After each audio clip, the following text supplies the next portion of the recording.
It was supposed to be a day of joy, one of those moments we hold in our hearts like an eternal portrait. But for me, that ceremony began as an open wound.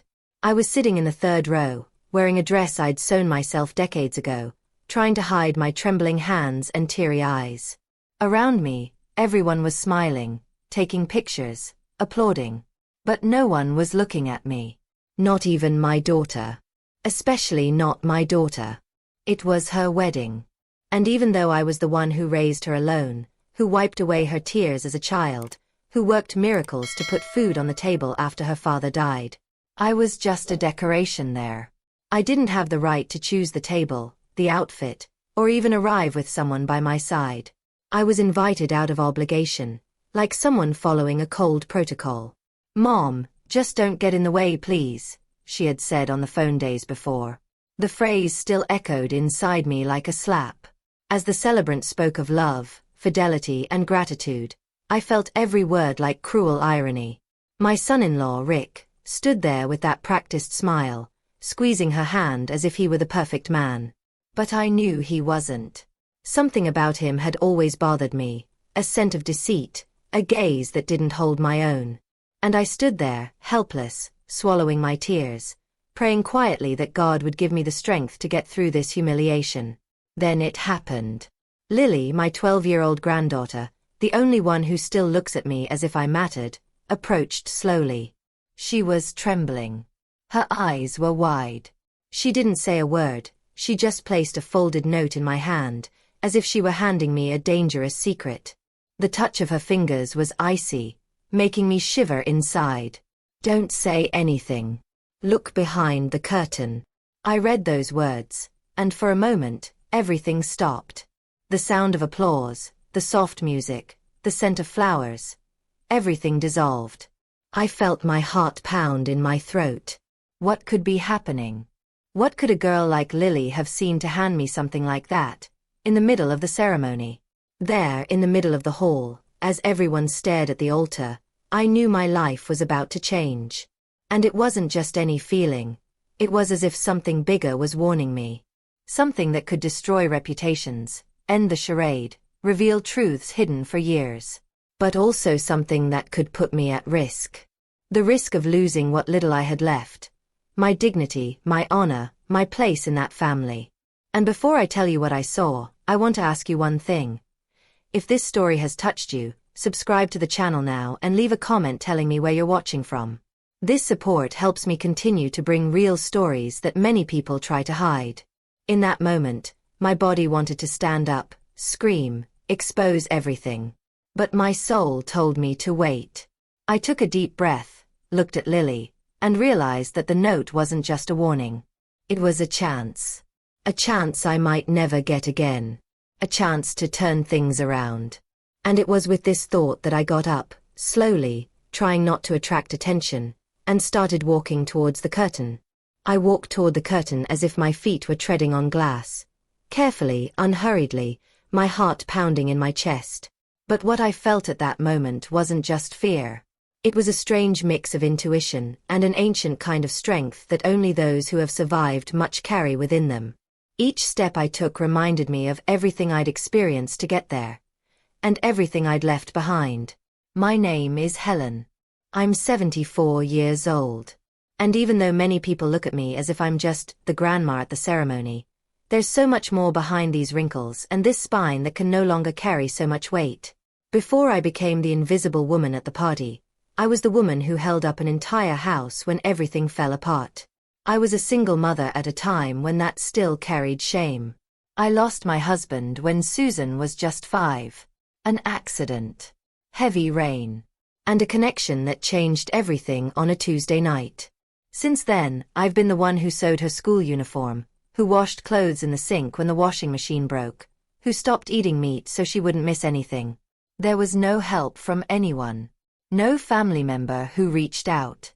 Life taught me to survive with little, but it also taught me that sometimes, what hurts the most isn't what we lose. It's what we give and never get back. Susan was my life. When she got into college, I was the one who saved up enough money to buy her her first laptop. I still remember the thrill I felt when I saw her walking out the door with that backpack on her back. It felt like I was handing over to the world something I had carefully crafted. And it was. For a while, she still called on Sundays. Then she started texting. Until she stopped responding. The entrance of Rick, her husband, was like a dark curtain closing between us. He'd always been too polite, too formal, too cold. And behind that good son-in-law smile, there was something that never fooled me. A stifled energy. He infiltrated her life little by little, as if putting everything where he wanted it, even me. Suddenly, I was no longer consulted, not even visited. I became a figure of remembrance. A name in the address book no one else opened. My house, once filled with laughter, grew silent. The noise I heard most was the ticking of the kitchen clock and the wheels of the walker belonging to the lady upstairs. The days grew long, Sundays, eternal. And it's curious how, even without saying anything, abandonment has a sound. A hollow sound that fills the chest as if it were empty. I started talking to myself, talking to the plants, making dinner for two, and saving half. Not because I expected company, but because my body could no longer handle eating it all at once. I know it sounds dramatic, but it's not. It's just the truth. A hidden truth, the kind no one wants to hear because it hurts, because it forces you to think about choices, about time, about how life can turn upside down without asking permission. I became a woman who waited. I waited for a call.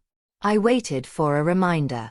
I waited for my daughter to realize that a mother's love cannot be replaced by comfort, status, or a husband's approval. But everything changed on the day of that ceremony. That note from Lily. It was like a ray of light entering a room I'd already accepted as dark.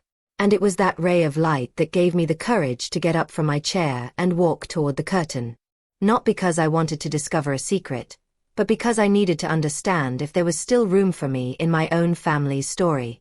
And maybe what I found back there was much more than I imagined. As I approached the curtain, the note still closed in my palm, an old memory swept through me like a cold wind. It was as if my body was trying to warn me, you've felt this before.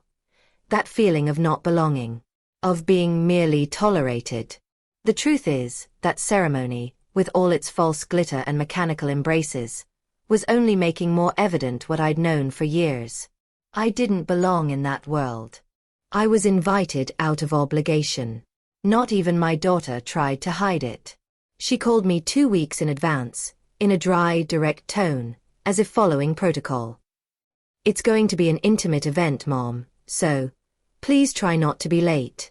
And if you can, wear that blue dress you wore to Lily's baptism.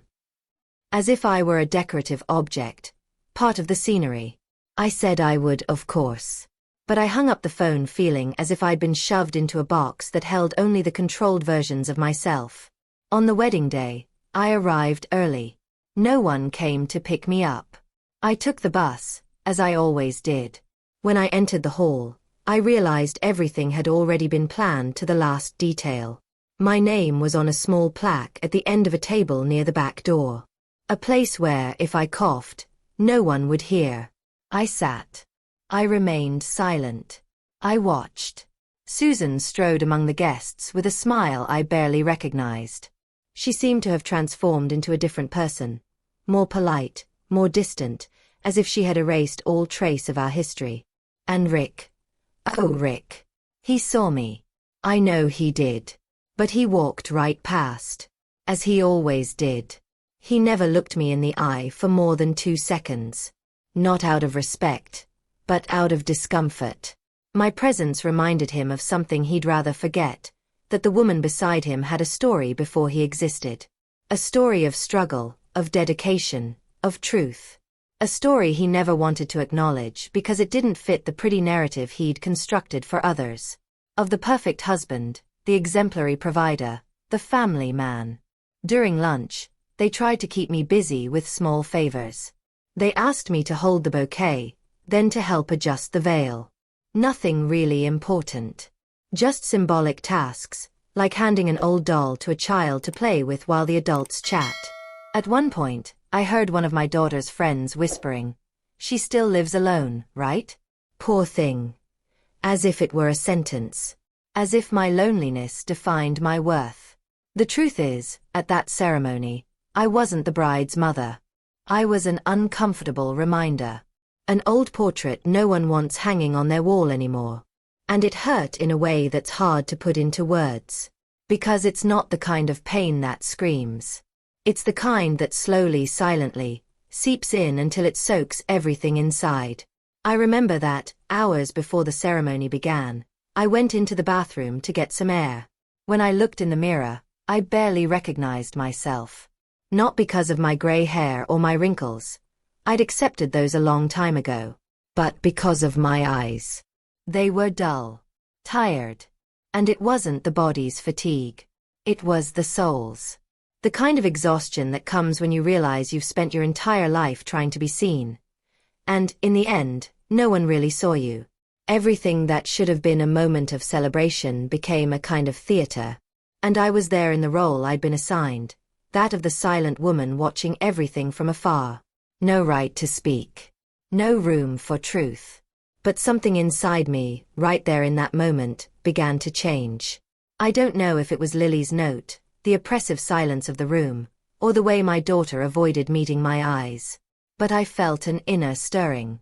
As if something were preparing to emerge. A kind of ancient strength.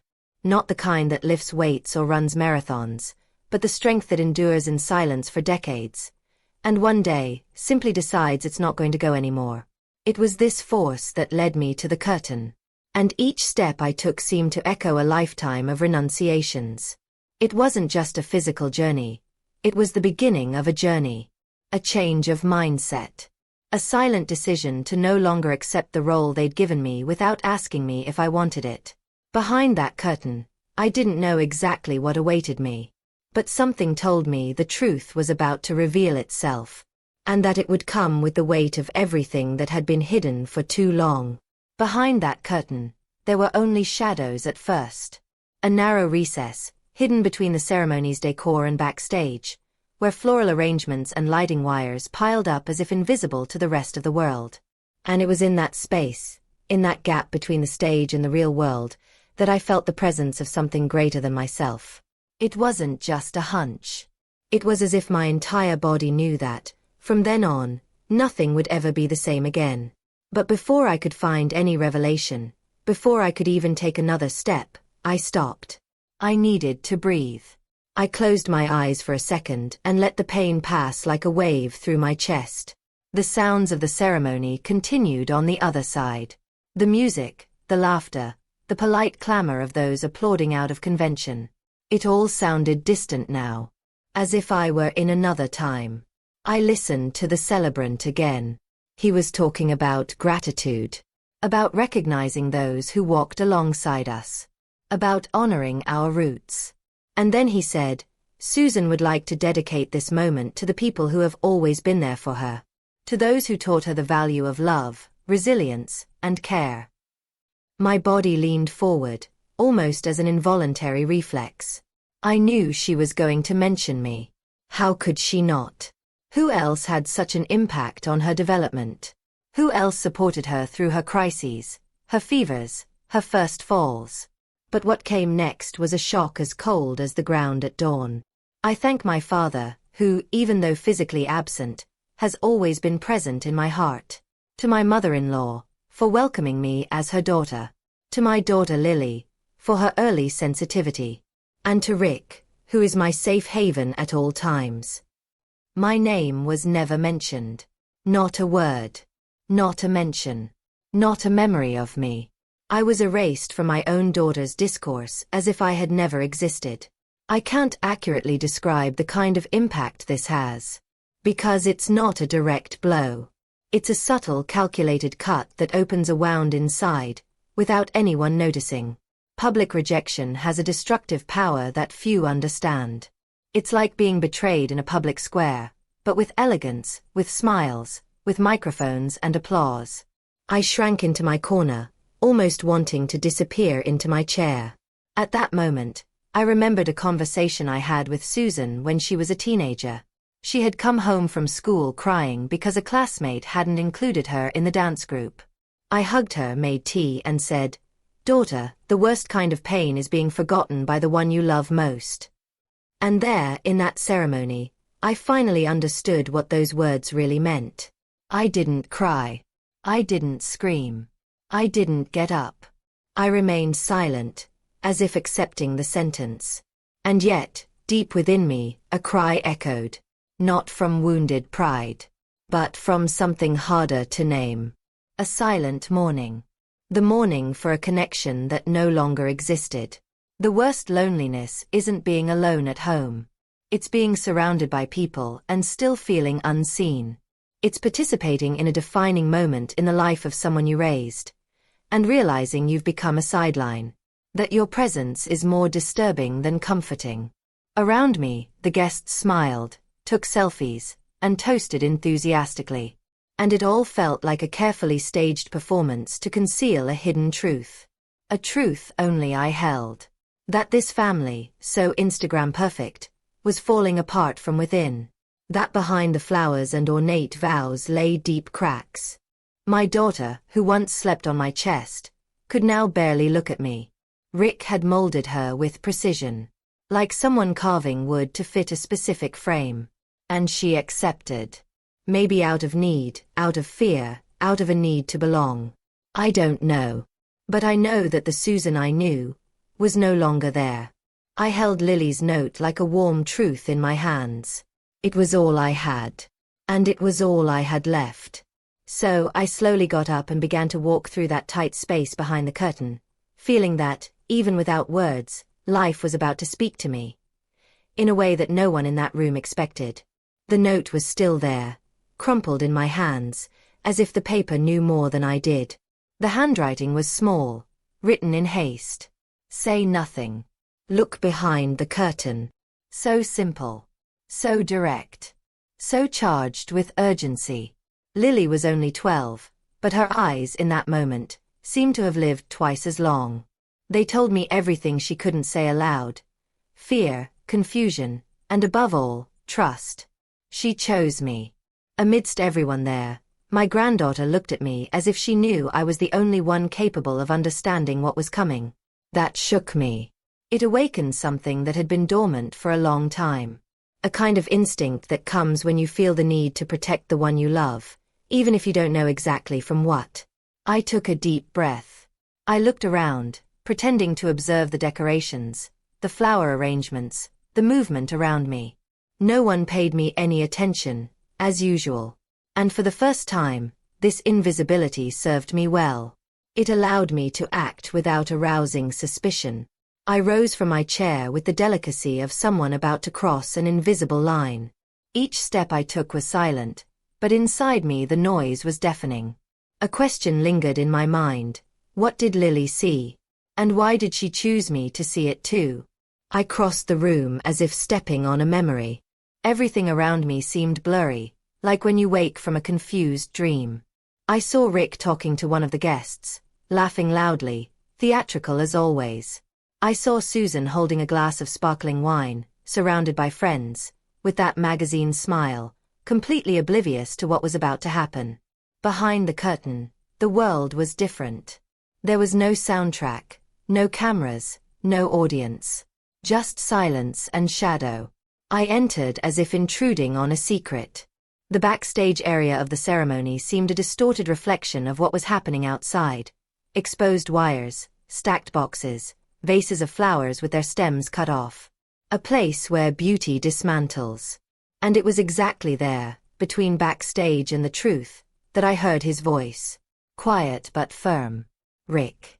His back was turned, speaking to a woman I didn't immediately recognize. She held an envelope. Something inside rustled, like papers. He gestured hurriedly, looking around, as if trying to control a fire with his bare hands. I hid behind a column, silently. Only then did I realize my heart was pounding in my throat. Every word I heard pulled me deeper into a reality I wasn't ready to face. The woman claimed she had proof. She spoke of transfers, false names, hidden funds in accounts no one knew about. Rick responded with concealed anger. He promised to solve everything. He said she couldn't show up there, that the day couldn't be ruined by a vindictive madwoman. I didn't understand everything, but enough. Enough to know Lily was right. That their marriage was not only an emotional theater, but a financial one.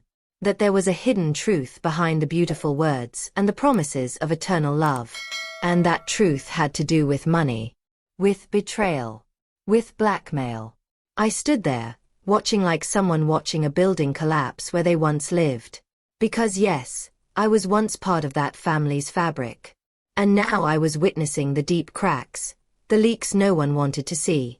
Rick, the exemplary son-in-law, the man who took my daughter away from me, was about to see his own lie crumble.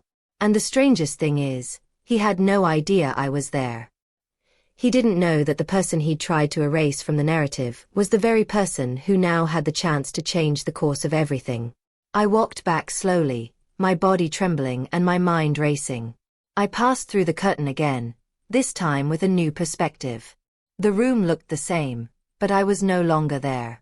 At the table, Lily was waiting for me. When our eyes met, she knew I knew.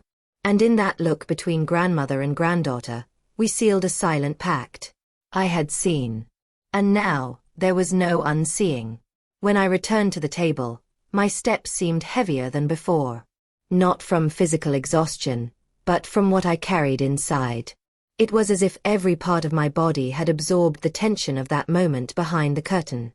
I sat quietly, trying not to attract attention, even though everything inside screamed. Lily watched me with a mixture of relief and anticipation, as if to confirm if I had truly seen what she feared. I simply nodded, a discreet gesture, and she understood.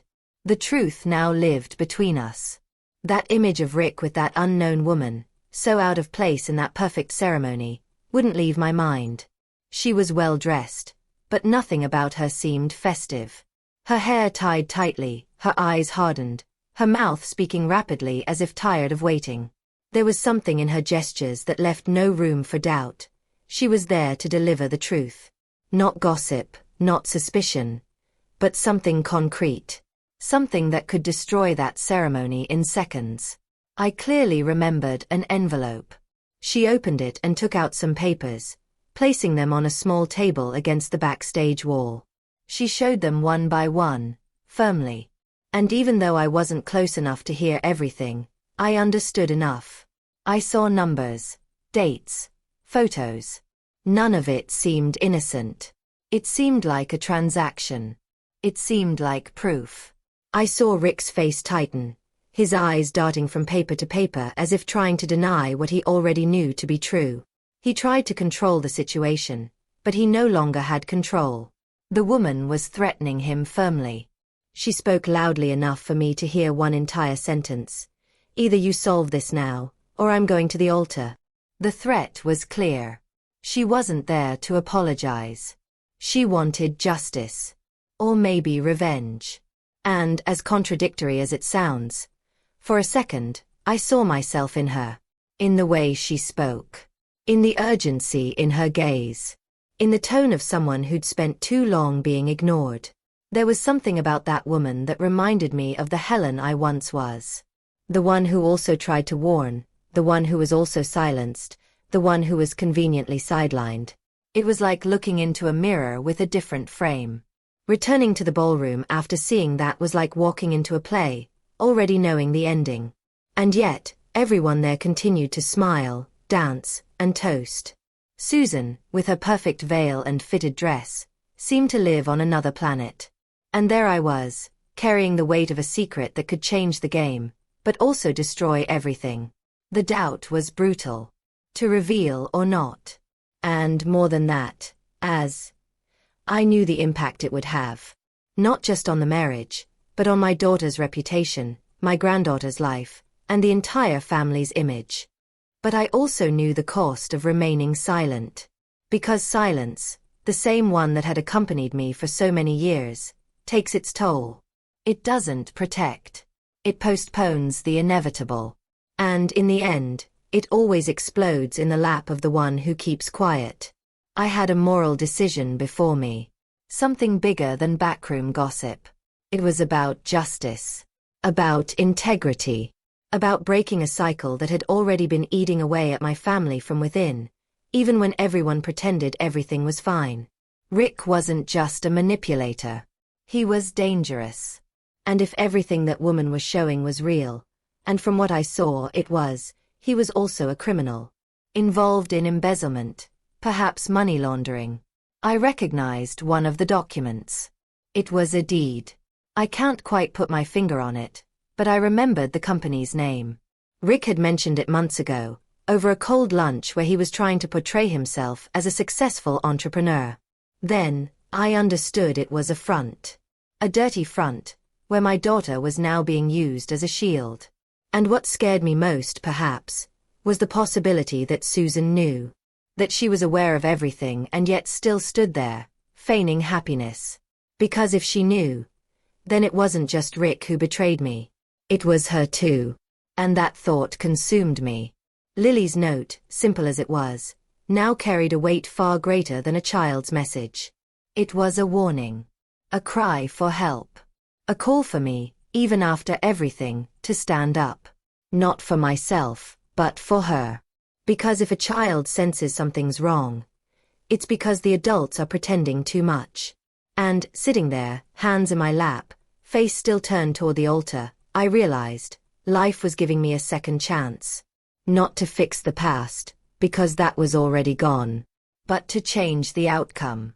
Not as the forgotten mother, but as the woman who, even after everything, still had the courage to face the truth. Even if it cost her dearly.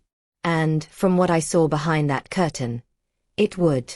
I sat there. Silent. A different kind of silence than the one I'd carried my whole life. It wasn't the silence of one who accepts. It was the silence of one who observes.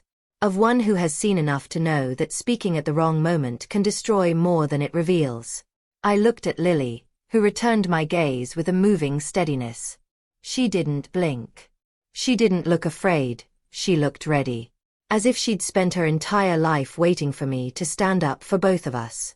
But in that moment, I knew. It wasn't time to act. Not yet. It was there, in that brief moment of silent exchange with my granddaughter, that something began to reorganize within me. I felt a rare clarity, as if a new lens had been placed on everything. As if the pieces were finally beginning to make sense. The ceremony continued, the hall continued to vibrate with the rehearsed joy, but for me, everything had already changed.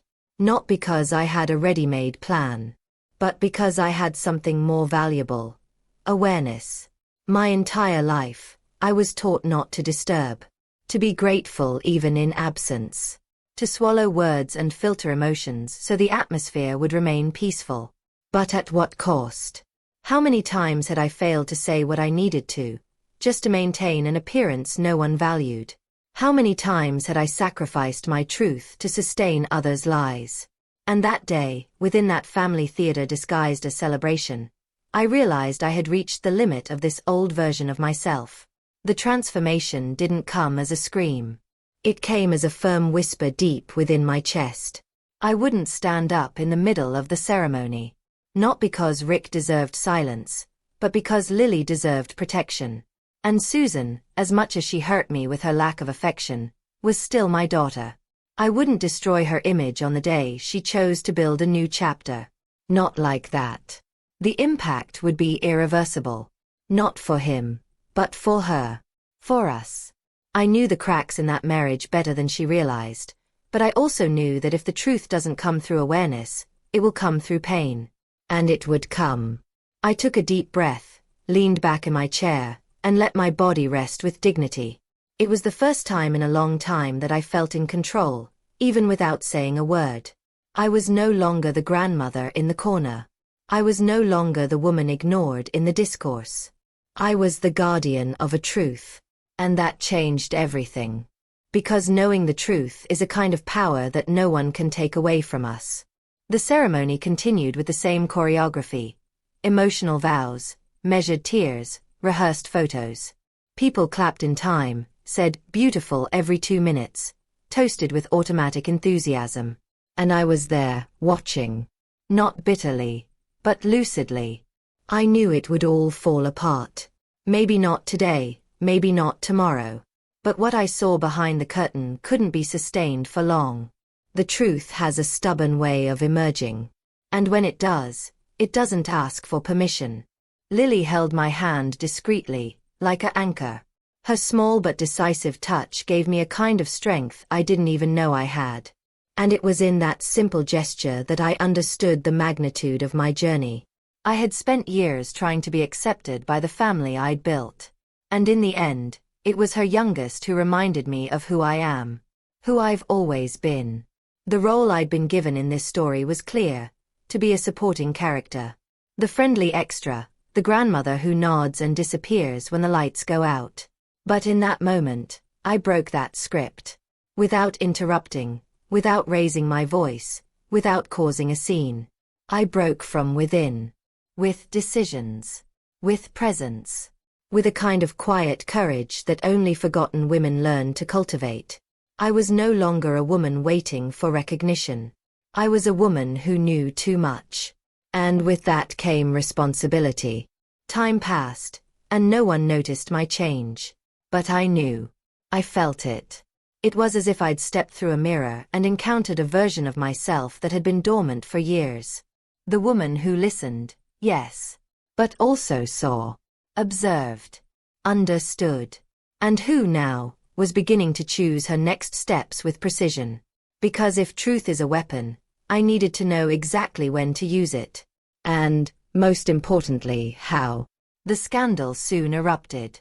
3 days after the ceremony, Rick's carefully constructed image began to crack in public, and each crack brought to light old layers of dirt that had long been swept under carefully chosen rugs.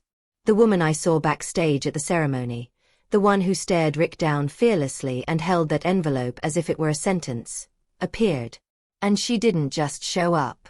She handed over the evidence to the local press, to the legal department of the firm where Rick claimed to be a partner, and to some influential people in the city. He didn't even have time to try to silence the damage. The photos leaked first. They were images of contracts, bank transactions, transfers made in the name of front men, shell companies. Then came the audio recordings. One of them, in fact, was recorded on the wedding day itself, backstage. The woman had a micro-recorder in her pocket. It was clear. It was him. Trying to control, trying to manipulate. Rick's voice, which had for so long been synonymous with stability and politeness, now sounded cornered, arrogant, and desperate. Susan saw everything through her phone screen. I was in the kitchen when she entered my apartment without even knocking. Her face flushed, her eyes dazed, her breath caught. She threw the phone on my desk as if issuing a warning. Did you know about this? Were you the one who delivered these things? The question was filled with indignation, but also with fear. She knew something was wrong. But until that moment, she still wanted to believe the problem was someone. Anyone, but him. I stared at her for a few seconds. I didn't say anything. Sometimes silence weighs more than an answer. She repeated the question, louder. I got up from my chair, walked to the window, and calmly answered. I saw enough to know this story was much bigger than me. And before she could retort, Lily, who had been listening to the conversation from the hallway, entered the room and added, It was me. I warned Grandma. I saw him hiding with that woman, and I was scared of what he might be doing. The silence that followed was thick. Susan looked at her daughter as if she were seeing a truth she couldn't accept. She didn't cry. She didn't scream. She just sat on the couch and put her hands to her face. That's when I understood. She knew. Maybe not everything. But she knew enough to realize that the castle of stability she'd built with so much effort, and so much denial, was crumbling. In that moment, it was no longer about guilt. It was about consequences. And there was no escaping it. The truth had revealed itself, like water escaping through a crack and slowly drowning everything around it. It was life taking its toll. Not as revenge, but as justice. It was the return, the rebalancing. Something that, sooner or later, catches up with us. Because what can't be resolved by choice, life tries to resolve through pressure. Rick disappeared the next day. He left a short note, asking for time, saying he needed to breathe. He took no bags. Just the car and documents. Susan remained in the house, paralyzed. The couple's friends vanished like smoke. The Instagram smiles were deleted. The company cancelled his contract. And the wedding invitations were still hanging on the refrigerator when everything began to fall apart. Lily stayed by my side all those days. She didn't ask many questions. But she watched me with that quiet maturity some children develop when they grow up in environments where adults talk more than they listen. She sometimes asked me simple questions. Do you think he'll come back? Or will Mom be okay? And I responded honestly, but also carefully. Because more than offering explanations, I wanted to provide reassurance. Show that, even with the chaos outside, there was a core of protection within us. The real transformation, the kind you don't post on social media or capture in photos, began there. Between the lines. In the way Susan fell silent when I entered the room. In the way she began observing Lily more closely. In the small gestures, but filled with a regret that only someone who has been blind for too long can feel. I didn't say, I told you so. Because that wasn't what it was about. It was about allowing her to see. Allowing her to understand. Allowing her to forge her own path back, if that path even existed. The truth is, sometimes life doesn't ask us if we're ready. It just shows us what's hidden and waits for us to decide what to do with it. And there we were, the three of us. 3 generations sitting in the same room where before there had been only emptiness. With truths in the air, scars exposed, and difficult decisions ahead. But, above all, with something that hadn't existed before. The real chance to start over from the truth. Even if it had cost everything. The morning Susan knocked on my door, the weather was different. It was one of those days when the sky is completely overcast, but without the threat of rain. A calm, almost resigned grey. I was in the kitchen, organizing the breakfast dishes, when I heard 3 short, anxious knocks. I opened the door slowly. On the other side, my daughter looked at me as if she were seeing something she no longer expected to find. A safe space. She didn't ask to come in. She just stood there, her shoulders slumped and her makeup smeared. It was as if everything she'd held onto to sustain her life had crumbled, and now, without a script, she didn't know what to do with her own vulnerability. I stared at her in silence for a few seconds, until she blurted out, "Mom, I don't know where to go." I opened the door. Not out of pity, nor on impulse, but because some part of me recognized that pain. The kind of pain that doesn't need to be explained, just embraced. She entered, sat in the same chair she'd so often refused to sit in, and for the first time, looked around as if she truly saw the house. As if she realized everything she'd ignored for so long. We were silent for a few minutes. The kettle hissed on the stove, the wood creaked beneath our feet, and everything seemed to hold a new weight, as if time were testing us, demanding a new stance, a new kind of courage. She spoke first. He said Rick was gone. That the house was a mess, creditors calling, friends pretending they never existed. He said he was afraid of losing everything. But what scared her most was losing Lily. And then her voice broke. It was at that moment that I realized. My daughter was there not just as a woman in crisis. She was there as someone who finally saw the choices she'd made, and the cost of those choices. For the first time, she wasn't speaking to me as an ungrateful mother or a distant daughter. She was speaking as a woman. Stripped of masks.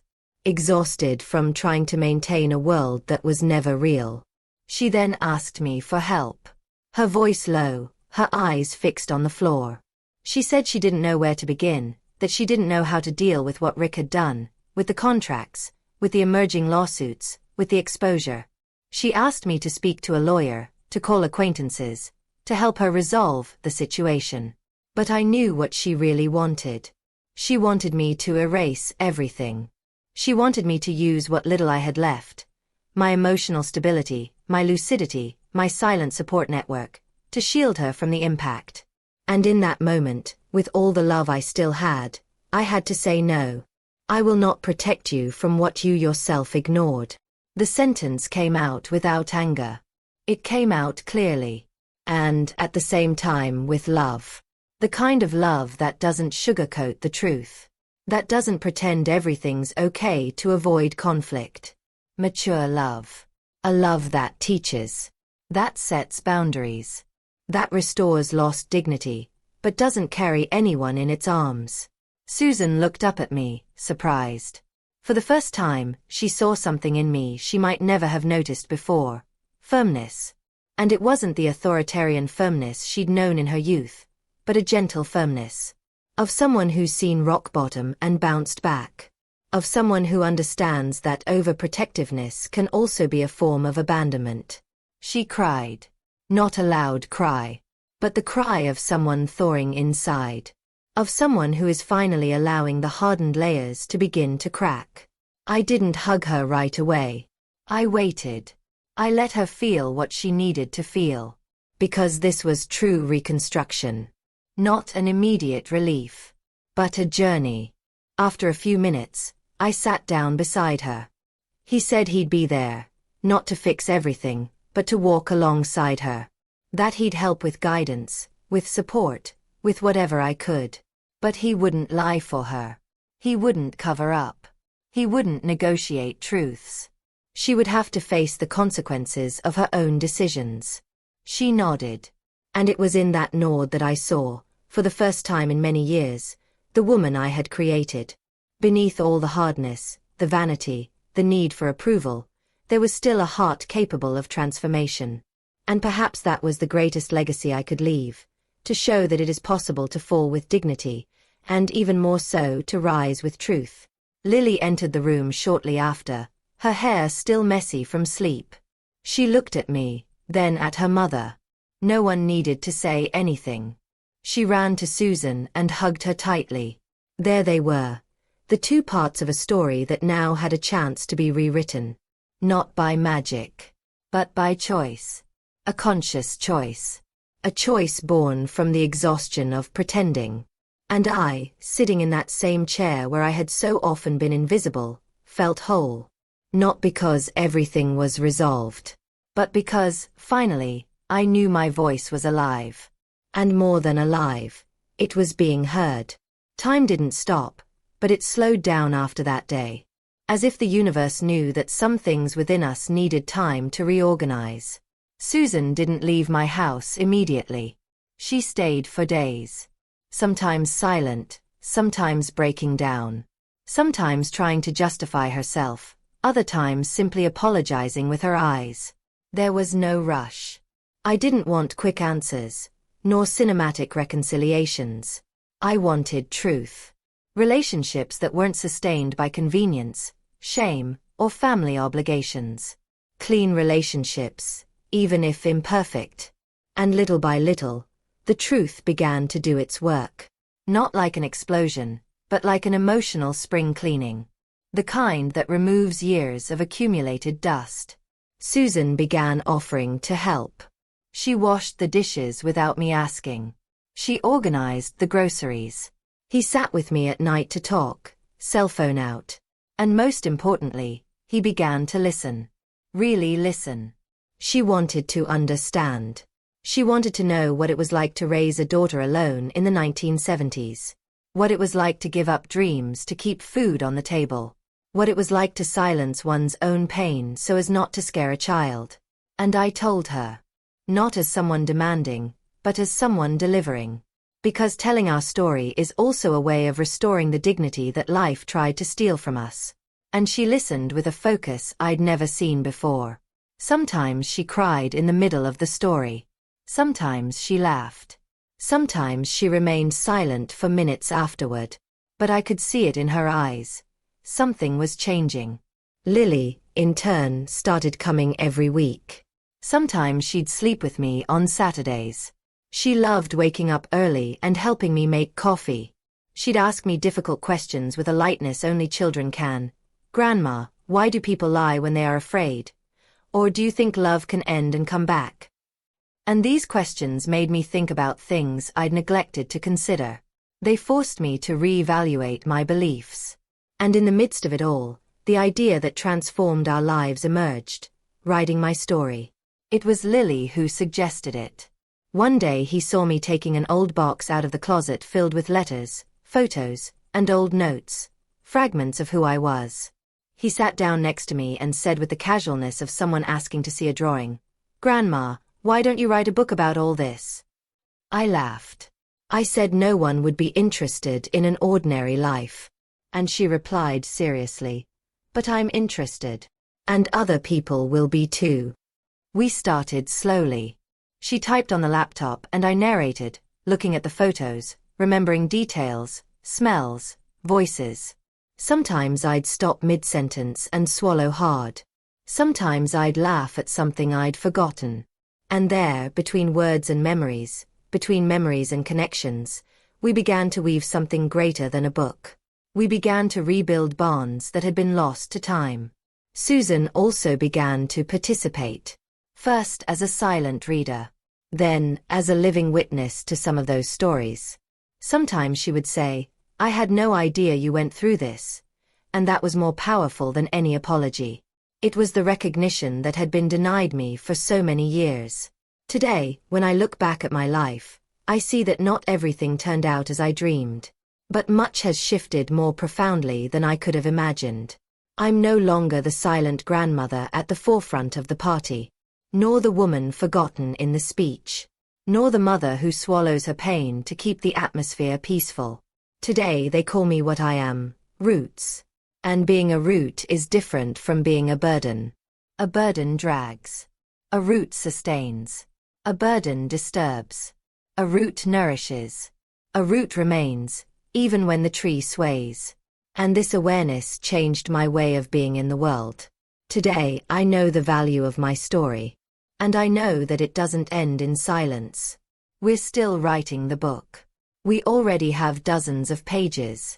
Some are harsh, some are poetic, many are real. And each written line is like a brick being replaced in a home that seemed to have crumbled. The most beautiful thing of all is realizing that this legacy isn't just mine. It's ours. It's my granddaughter's, who learned from an early age to seek the truth.